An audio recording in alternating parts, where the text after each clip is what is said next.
দুবরাজপুরের একমাত্র বিকল্প রাস্তা বাইপাস, সেই রাস্তার অবস্থা বেহাল, এমনটাই চোখে পড়ছে নিত্যযাত্রীদের এবং সাধারণ মানুষের।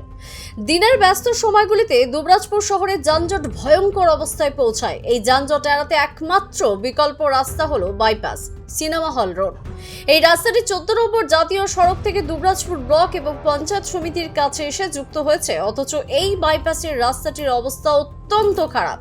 একবার আছে রাস্তাটা একদম ভাঙা, ভেঙে পড়ে গেছে, মানুষ রাস্তা থেকে পড়ে গেছে, একদম পড়ে গেছে, রাস্তা যেতে পারছে না, একদম যা অবস্থা, জল দাঁড়িয়ে গিয়েছে, ভেঙে রাস্তাটা ভেঙে গিয়েছে।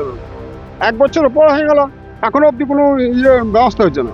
মানে জল হলে কি আর কি চেপে গাড়িতে বা বাইকে কোনোভাবে মানে যাওয়া যায় না, খুবই কষ্ট হয়, সাধারণ মানুষ যেতে খুবই কষ্ট। আজ থেকে নয়, বহুত দিন থেকে এই রাস্তায় মানে ভাঙা ছোড়া পড়ে আছে, লাইট গুলো বন্ধ আছে, রাতে তো মানে কোনো মানুষই যাওয়া আসা মানে করতে খুবই কষ্ট হয়।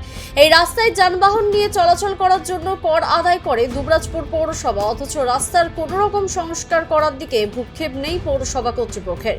এই রাস্তাটির পাশেই রয়েছে একটি বাচ্চাদের বেসরকারি স্কুল, রাস্তার গা ঘেঁষে রয়েছে একটি বেসরকারি কলেজও। স্কুল কলেজের ছাত্রছাত্রীরা ছাড়াও শিক্ষক শিক্ষিকা এবং অভিভাবকরাও যাতায়াত করেন এই রাস্তা দিয়েই, কিন্তু মাসের পর মাস সংস্কার করা হয়নি শহরের একমাত্র এই বাইপাসের রাস্তাটি। 10 টাকা যেগুলো 16 টাকা গাড়িগুলো খুব যায়, হ্যাঁ, ফলে রাস্তার অবস্থা দেখতে পাচ্ছেন। বর্ষা শুরু হওয়ার আগেই তো রাস্তার এই অবস্থা, তাহলে বর্ষা পড়লে কি হবে সেটাই কর্তৃপক্ষের দৃষ্টি আকর্ষণ করতে পারি। এই সমস্যা প্রায় আমি এই পাড়াতে আছি ধরুন 20 বছর, হ্যাঁ, মোটামুটি 15-16 বছর থেকে খুব বেশি লোডের বাইপাসের জ্যাম হওয়ার জন্য এই রাস্তাটার উপর লোড প্রচুর পড়ে গেছে। টাইম মতন পৌঁছাতে পারি না, অনেক অসুবিধা হয় রাস্তার জন্য। রাস্তাতে দুনিয়ার খাল দ্বীপ, গাড়ি প্রতিদিন কোনো ক্ষতি হচ্ছে। আমরা যে ওই দিকে যাবো তো ওই দিকে জ্যামের সমস্যা, জ্যামের জন্য পাকুতলা মোড়ে যেতে পারি না, ওই জন্য এইদিকে যাই। তো এইদিকে আবার রাস্তা খারাপের কারণে এইদিকেও বহুত অসুবিধা হয়। গত বছর বর্ষার আগে দুবরাজপুর পৌরসভার পৌরপিতা পীযূষ পাণ্ডে বলেছিলেন বর্ষা শেষ হলেই এই রাস্তাটিকে সংস্কার করা হবে, কিন্তু রাস্তার কোনো রকম সংস্কার করা হয়নি। অথচ এলাকার মন্দির নির্মাণে অগ্রণী ভূমিকা নিয়েছে পৌর কর্তৃপক্ষ। এই নিয়ে স্থানীয় বাসিন্দাদের মধ্যে ক্রমশ ক্ষোভ জমা হচ্ছে। দুবরাজপুর শহরের আমাদের বাইপাস রাস্তা দুবরাজপুর ব্লকের সন্নিকট থেকে NH14 অর্থাৎ সাতকুজুরি প্রায় 3.5 কিলোমিটার রাস্তা।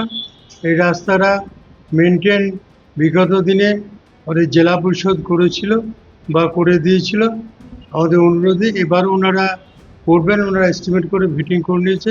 টেন্ডার প্রসেসের মধ্যে বলেছিল শীঘ্রই টেন্ডার প্রসেস করবে।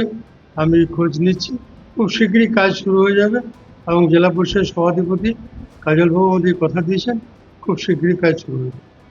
2023-এই পথশ্রী প্রকল্পের রাস্তা হয়েছে, 2024-এ সেরকম রাস্তা খারাপ তো ছিল না গো। রাস্তাটা ইদানিং খারাপ হয়েছে এবং সেটা আমরা অবশ্যই মানে নতুনভাবে মেরামতের জন্য জেলা পরিষদের সভাধিপতিকে অনুরোধ করেছি, তিনি সাড়া দিয়েছেন। খুব শীঘ্রই কাজ শুরু হয়ে যাবে, বর্ষার আগেই আশা করছি কাজ হয়ে যাবে।